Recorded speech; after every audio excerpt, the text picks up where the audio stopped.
जय हिंद बाडी। मेरा नाम है वेद थापर। मुंबई में एक अभिनेता के रूप में मुझे बुलाया गया था। आहिस्ता आहिस्ता अभिनय के साथ साथ मेरा अपनी मेडिकल प्रैक्टिस की तरफ भी ध्यान बढ़ता गया, क्योंकि मुझे ऐसे लोग मिले जिनके पास फीस के लिए और दवाइयों के लिए पैसे नहीं थे, चाहे सरकार उनको मुफ्त में सारा इलाज देती है, लेकिन उन इलाजों के यानी एलोपैथिक के बहुत बड़े साइड इफ़ेक्ट्स भी होते हैं।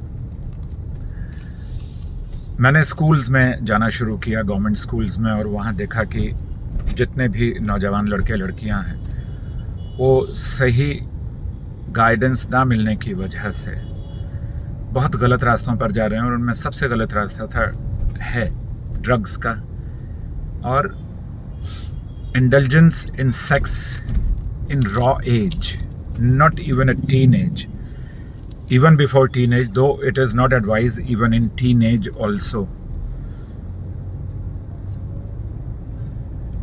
मैंने महसूस किया कि इसका कारण क्या है ड्रग इंडल्जेंस का। तो कहा जाता है कि स्टूडेंट्स में पीयर प्रेशर की वजह से घर वाले जब उनसे डिमांड करते हैं कि पढ़ाई करो, 90% से ज़्यादा नंबर लाओगे तभी कॉलेज में एडमिशन होगा, तो ये बात बिल्कुल ठीक है। ये बात अमीर लोगों के यहाँ भी है और गरीब लोगों के यहाँ भी है।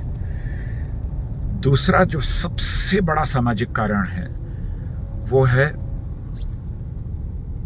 नागरिकों में, इंसानों में बहुत बड़ा अंतर, इतना बड़ा अंतर कि जितना ज़मीन और आसमान का है। अब मोबाइल लगभग हर नौजवान के पास है,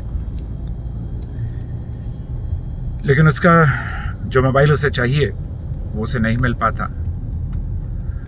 जिस तरह की वो ज़िंदगी जीना चाहता, जब वो लोगों को देखता कि 2, 3, 4 व्हीलर पर वो घूम रहे हैं, बड़े बड़े रेस्टोरेंट्स में खाना खा रहे हैं, बड़ी बड़ी गाड़ियों में, बड़े बड़े बिल्डिंग्स में, बड़े बड़े फ्लैट्स में रह रहे हैं, तो एक इंसान होने के नाते उसके अंदर एक दुराव पैदा हो जाता है। आकर्षण बहुत बड़ा होता है। ये सोशल पीयर प्रेशर है। एजुकेशन और family peer pressure is a different peer pressure. यहां से उसकी यात्रा शुरू होती है कि मैं कमाऊं कैसे। तो कोई उसे सलाह देता है कि अब जब होगी कमाई होगी, फिलहाल ये सूटा मार, या ये गोली खा, या ये बटन खा, या ये, हाँ बटन होते हैं नशे के, या ये स्टिकर अपनी ज़बान पर लगा ले। वो एक अलग दुनिया में जीना अब शुरू कर देता है। उसे ना घर वालों की, ना टीचर की, किसी की चिंता नहीं होती।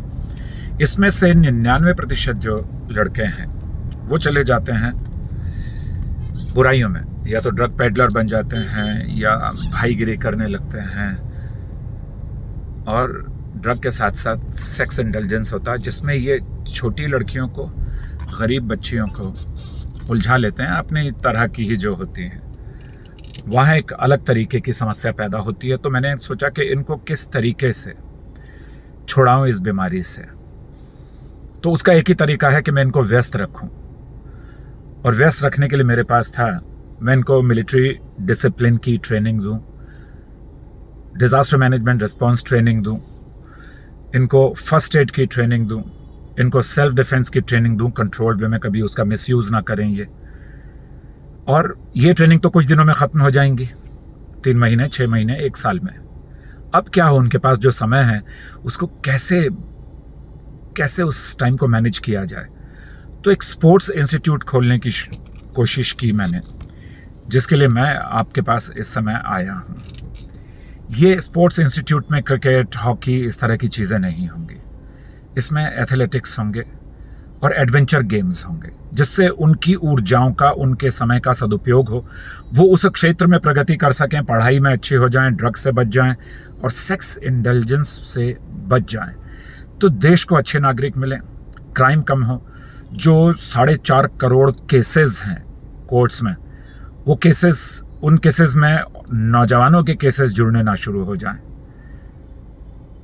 तो मुझे भरोसा है कि आपको मेरा ये प्रोजेक्ट अच्छा लगा और इस पर हम काम करें, क्योंकि ये बहुत ही नोबल काम है, और मेरे गुरुजी डॉक्टर APJ अब्दुल कलाम की कृपा से मुझे पूरा भरोसा है कि हम इसे तोड़ तक ले जा सकेंगे। तोड़ तक मतलब मंजिल तक।